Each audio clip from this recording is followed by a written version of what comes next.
अरे बहुत लाइट है. Good morning to all of you. Good morning, sir. So today we are going to start our next topic, that is accounts payable. So before we start our practical parts, first we have to understand the concept of the accounts payable. So what is accounts payable? Do you know about the accounts payable? What is accounts payable? It is a technical word which we use in our corporate industries. What is accounts payable? Without reading this, what is accounts payable is? Means whatever accounting you are controlling of the creditors, that all come under the accounts payable. That is written in this definition, right? Accounts payable is an important application of SAP FICO module that helps to record and manage accounting data of all vendors in SAP. Sundry creditors are called accounts payable and sundry debtors are on accounts receivable. It means that all the accounting relating with the account vendors, that will be controlled under the accounts payable, and all the accounting controls under the part of the debtors, that will become under the accounts receivable, right? Understood? So next thing is, there are two ways through which you can buy the goods. You can buy the goods through direct way, like you go to the market and you buy something and you enter that invoice in your software, in the purchase invoice. In Tally software, what do? You will pass this entry that in the purchase voucher, then when you pay the amount, you will pass that entry on the payment. And the another way is, you are going to the complete process in which you just first you place an order, then you receive a goods, then you receive an invoice, then you will pay the amount, right? So there are two ways. We will do the complete process. Before that, we will do only the first part. First, we enter the invoice in SAP, then in payment. मतलब मैं आपको दोनों चीजें बताऊंगा. आप लोगों को ये भी पता चलेगा कि आखिर अगर हम डायरेक्ट परचेज करते हैं तो कैसे एंट्री करते हैं, और पूरा प्रोसेस के थ्रू जाते हैं तो कैसे एंट्री करते हैं. पहले मैं आपको एक प्रोसेस समझा देता हूं कि प्रोसेस होता क्या है. देखो, if you go to the complete process, what is done in the industry, first step is determining the requirement. If any department requires any material, that they approach to the purchase department for that material. ना, if they require, अगर किसी department को क्या चाहिए, material चाहिए, तो वो क्या करेगा, परचेज डिपार्टमेंट को बोलेगा. तो फर्स्ट ऑफ ऑल आपके पास रिक्वायरमेंट डिटरमाइन होती है ऑर्गेनाइजेशन में कि क्या चीज चाहिए. Then source determination, how to purchase this goods, purchase department से डिसाइड करता है. कैसे? वो उसमें सोर्स डिसाइड करते हैं. कैसे? या तो वो डायरेक्ट परचेज कर ले, वेंडर जो उसके रिलेटेड वेंडर थे उनसे उसने डायरेक्टली उससे परचेज कर लिया. दूसरा तरीका क्या है? दूसरा तरीका ये है कि वो टेंडर डलाए, कोटेशंस मंगाए, कोटेशंस जिसकी बेहतर लगे उसमें से वेंडर सिलेक्शन करे. तो थर्ड स्टेप क्या होता है? Vendor selection. Then we place an order to the vendor which we have selected. हमने उसी को वेंडर को तो करते हैं, फिर उसके उनका फॉलो अप करते हैं. Then we receive a goods and we given a goods receive GR note. This all parts is done by the purchase department. That is not done by the accounts department, right? हम क्या कर रहे हैं, जब हम tally में work करते हैं ना, तो वहां पे एक अकाउंट्स डिपार्टमेंट होता है, वो सारा काम कर रहा होता है. लेकिन ऐसा नहीं होता. एमएनसीज में अलग अलग डिपार्टमेंट होते हैं. अलग अलग डिपार्टमेंट के लिए एसएपी में अलग अलग मॉड्यूल्स होते हैं. मॉड्यूल्स का मतलब होता है जो उस चीज को कंट्रोल करते हैं. जैसे एचआर डिपार्टमेंट है, उसके लिए अलग मॉड्यूल है. परचेज डिपार्टमेंट है जो अलग मॉड्यूल मतलब सॉफ्टवेयर का पूरा पार्ट. मॉड्यूल तो हम समझते हैं ना, जैसे हम यहाँ पे पढ़ाई कर रहे हैं तो हमारे पास टैली पढ़ रहे हैं तो एक अलग मॉड्यूल हो गया. बीसीए पढ़ रहे हैं मतलब एक्सेल पढ़ रहे हैं, वो अलग मॉड्यूल हो गया. तो उसी तरीके से जो हमारा परचेज डिपार्टमेंट के लिए जो एसएपी में मॉड्यूल है, that called is MA module. और हमारा मॉड्यूल क्या है? FI module. We are working in the FI module, financial module. So अब हम 7 स्टेप में आते हैं. मतलब हम जब यहां तक का काम हो चुका होता है ना, फिर हमारा रोल आता है. हम कहां पे एंट्री पास करते हैं? हम इनवॉइस पोस्ट करते हैं और सिर्फ पेमेंट करते हैं. जितना भी ये पार्ट है वो हमारा रोल नहीं है. हम लोग इसे सीखते भी नहीं है. अगर हम एसएपी कर रहे हैं तो एसएपी में हमारे लिए एफआई वाले के लिए जो एफआई मॉड्यूल्स में बात कर रहे हैं, फाइनेंस डिपार्टमेंट में है, उनके लिए सिर्फ ये वाला पार्ट ही इंपॉर्टेंट है. ये बाकी पार्ट उनके लिए जरूरी नहीं है, क्योंकि उन्हें उस काम में करना ही नहीं है. बट क्या है, हम लोग अभी सीखने के पर्पज से कर रहे हैं, तो अभी पूरा मॉड्यूल सीखेंगे. But today we are do the 2 things. Like first we pass the purchase entry, then we pay the amount. ठीक है ना, इसको हम सॉफ्टवेयर में कैसे करेंगे वो देखेंगे। और इस चीज को करने के लिए हम क्या कर सकते हैं, for passing any entry in SAP there are two ways, by going to the path or by using the T codes. There are T codes, number of T codes through which you can pass the entries in SAP. So let's see the software, right? This software of SAP, in this is the first screen of the SAP Easy Access. So for passing the entry in the purchase invoice, you can go to two ways, by T code, by path. If you use your T code, then you type this T code over here, FB60. जब आप FB60 type करते हो तो एक window पे पहुंचते हो। जो भी परचेज आप करोगे, जिसकी इनवॉइस आप पोस्ट करोगे, जब आप डायरेक्टली परचेज करोगे, ऑर्डर वगैरह के लिए थ्रू नहीं आ रहा, अगर ऑर्डर के थ्रू फ्लो करते हुए परचेज कर रहे हो तो आप इस जगह पे एंट्री नहीं करोगे, किसी और जगह पे एंट्री करोगे। ठीक है, तो आप यहां पे एंट्री करोगे FB60 में। क्लियर है, FB60 में आप यहां पे एंट्री करोगे। और अगर आपको पाथ के थ्रू जाना है तो आप कैसे आओगे, बैक जाते हैं, मैं आपको पाथ के थ्रू भी जाते दिखाता हूं। अकाउंटिंग में जाएंगे, फाइनेंशियल अकाउंटिंग में जाएंगे, एंड देन उसके बाद accounts payable, then document entry, then FB60। यहां पर अब आपसे विंडो पूछा जा रहा है, यहां पे क्या पूछा जा रहा है, सबसे पहले आपका कंपनी कोड, जिस कंपनी में आप काम कर रहे हो उस कंपनी का नाम ऊपर आ रहा होगा। हमारे यहाँ एसएपी में कंपनी का नाम नहीं आता, उसका कोड हम जनरेट करते हैं, उस नाम से आता है। चाहे जैसे कंपनी का नाम है शाह आलम अकाउंट कंपनी, तो हमने कोड दे दिया SS01, right.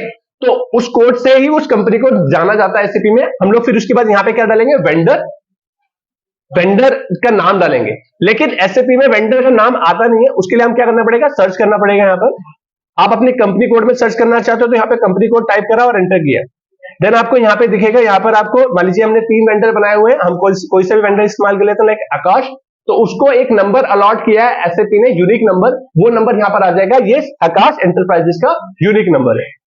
Then we type the date,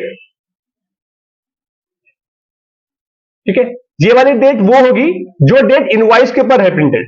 जो इनवॉइस हमारे पास आया जिसके थ्रू हम ये परचेज अपने आप पोस्ट कर रहे हैं, वो यहाँ पे डालेंगे। और जिस दिन हम पोस्ट कर रहे हैं अपने यहाँ, वो डेट यहां पर आएगी। पोस्टिंग डेट मतलब जिस दिन हमने अपनी बुक में रिकॉर्ड करा, और ये वाली डेट होगी इनवॉइसिंग डेट। यहां पर हम डालेंगे अमाउंट, 10,000 की इनवॉइस परचेज कर रहे हैं हम लोग।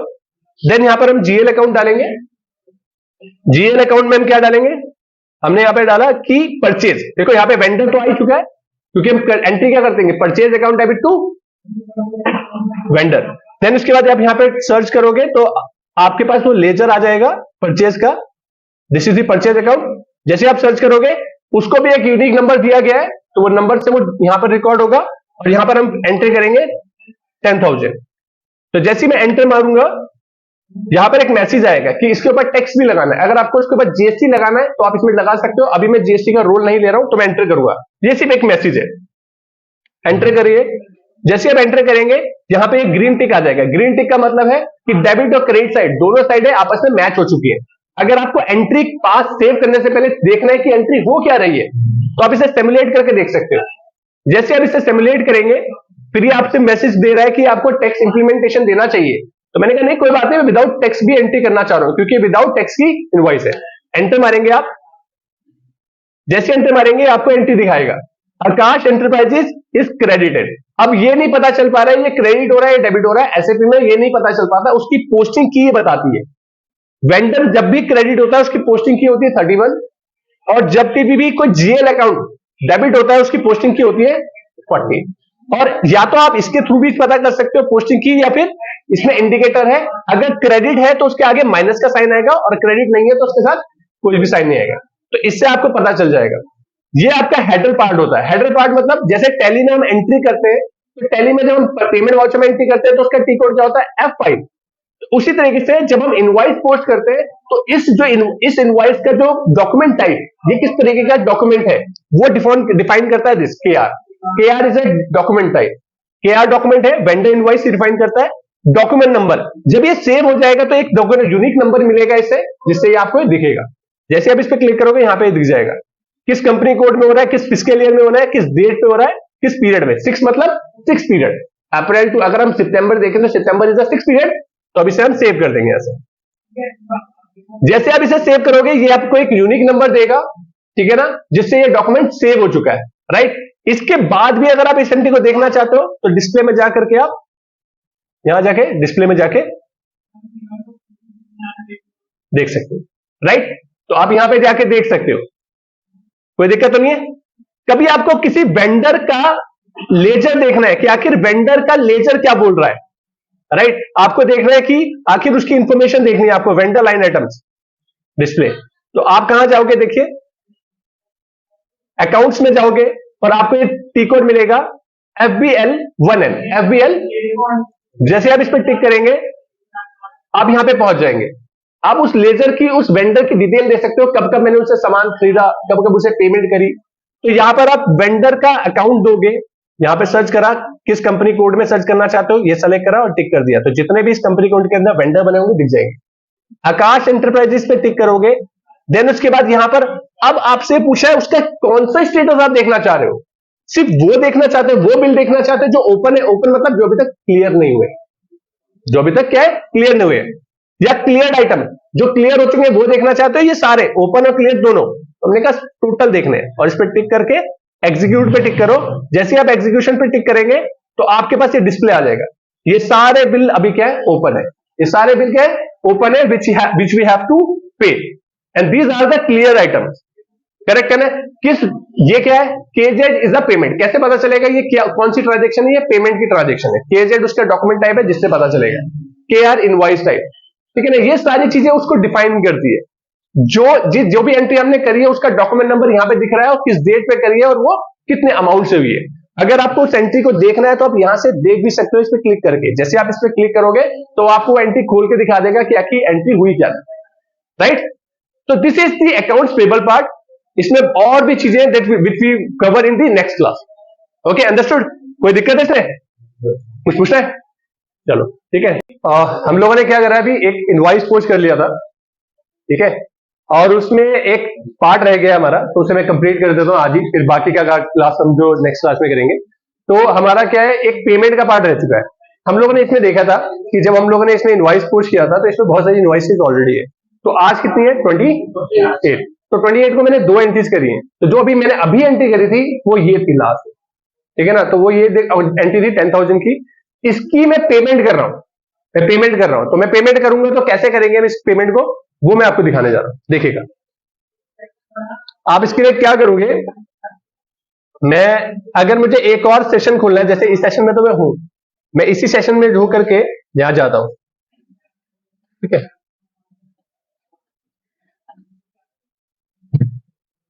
ठीक है, तो मैं यहां पर आते हैं और यहां पे जाकर के आपका टी कोड होगा F-53। आप इस पे टी कोड पे जाओगे तो आपके पास पेमेंट जहां से की जाती है उस विंडो पे आप पहुंच जाओगे, पोस्ट आउटगोइंग पेमेंट। और अगर आप ये चाहते हो कि पाथ के थ्रू जाना तो आप अकाउंटिंग में जाइए, बैक जाकर के,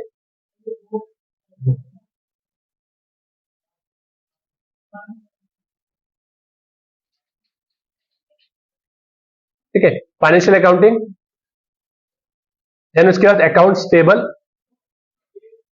देन उसके बाद document entry, then outgoing payment, और आपको दिखेगा F-53। तो दोनों तरीके आप दोनों तरीके से यूज कर सकते हो, बाय पाथ और बाय टी कोड। तो यहां पर आपको डेट डालनी है,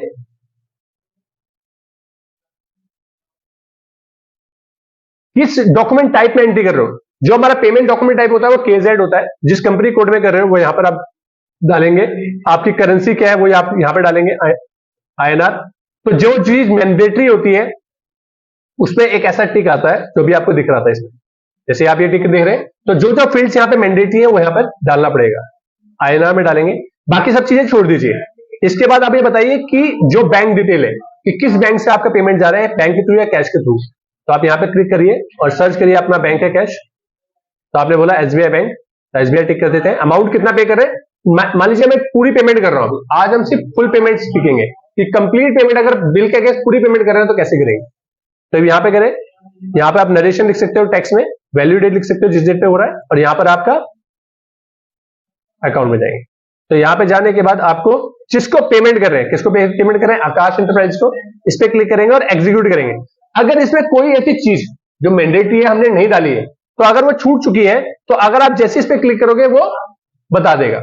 प्रोसेस ओपन आइटम पे टिक करना है। प्रोसेस और ओपन आइटम मतलब वो बिल मुझे दिखे जो अभी तक क्लियर नहीं हुए। तो आप जैसे इस पे क्लिक करोगे आपको सारे के सारे आइटम दिख जाएंगे जो अभी तक क्लियर नहीं हुए।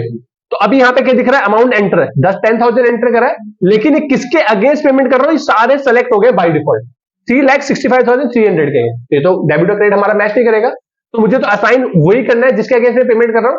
तो पहले हम क्या करेंगे, इसे सेलेक्ट ऑल किया और उसके बाद इसे क्या करेंगे, डीएक्टिवेट। जैसे डीएक्टिवेट करेंगे सारे डीएक्टिवेट हो गए। देखो ब्लू कलर के थे, ब्लैक कलर के हो गए। अब जिसके अगेंस्ट में पेमेंट कर रहा हूं, मान लीजिए मैं लास्ट, ये तो मैंने बताया था आपको, ये देख लीजिए, ये मैं दिखाता हूं आपको ना। डॉक्यूमेंट नंबर जो था वो ये था 23, ये तो था, इसी के अगेंस्ट हम कर रहे हैं। तो यहां पर हम जाएंगे and we will select this 10,000। जैसे इस पे क्लिक करोगे ये ब्लू कलर का हो गया। तो अब ये 10,000 जो मैंने एंटर करे वो 10,000 के अगेंस्ट असाइन हो चुके हैं और ये वैल्यू हमारी जीरो हो गई। ये हमेशा जीरो होनी चाहिए, क्योंकि जितना हमने एंटर करा उतने के अगेंस्ट ही हम पेमेंट कर सकते हैं। यहां पे एंट्री करेंगे। अगर आप इसे चेक करना चाहते हो तो इसमें सिमुलेट करके आप एंट्री को देख सकते हो, एंट्री क्या हो रही है। तो एंट्री आपको दिखा देगा एसबीआई बैंक, तो क्या हो गया, क्रेडिट, क्योंकि 50 उसकी पोस्टिंग की है और माइनस के सामने। आकाश एंटरप्राइज क्या हो गया, डेबिट। 25 आपकी क्या होगी, उसकी पोस्टिंग की। जब भी पेमेंट किया जाता है और वेंडर को कभी भी हम क्या करेंगे, डेबिट करेंगे, फिर तो 25 उसकी पोस्टिंग की होगी। देन उसके बाद इसे सेव करोगे। जैसे आप इसे सेव करोगे ये एंट्री पोस्ट होगी, आपको डॉक्यूमेंट नंबर रिलीज हो गया यहां पर। अब उसके लेजर में जाते हैं जो हमारा ऑलरेडी ओपन है। जैसे मैं इस पर क्लिक करूंगा ये वाला बिल हट करके कहां आ जाएगा, क्लियर आइटम है। देखो कैसा आएगा, लिस्ट में गया मैं और रिफ्रेश करा, तो जैसे रिफ्रेश करा वो हट गया बिल और वो कहां गया, देखिए आ गया, ये आ गया। और ये इनवॉइस है, ये पेमेंट, इसकी पेमेंट कौन से वाउचर ने करी है, वो इसने। ये कैसे पता चल रहा है मुझे इसकी पेमेंट इसने करी है, क्योंकि इसका क्लियरिंग डॉक्यूमेंट ये है। मतलब ये वाला जो डॉक्यूमेंट है, इनवॉइस है, इसकी पेमेंट किस एंट्री के थ्रू हुई है। तो यहां पर ये वाला पेमेंट का वाउचर था ना जो हमने करा था, जो इसके सामने लिखा हुआ है वो इसका क्लियरिंग डॉक्यूमेंट है, किस डॉक्यूमेंट ने इसे क्लियर करा है। तो ये पता चल रहा है कि इस इनवॉइस को किसने क्लियर करा है, वो इस डॉक्यूमेंट, इस एंट्री ने क्लियर करा है। तो ये आपका क्या होता है, पेमेंट प्रोसेस। हम लोग जो सीखेंगे नेक्स्ट क्लास में हम ये करेंगे कि आखिर पेमेंट अगर आप पार्शियल कर रहे हो तो कैसे करेंगे, रेजिडुअल पेमेंट कैसे करेंगे। तो दो तरीके की पेमेंट हम और करेंगे, तो वो हम नेक्स्ट क्लास में करेंगे। आज के लिए इतना ही करते हैं, ठीक है। Thank you so much.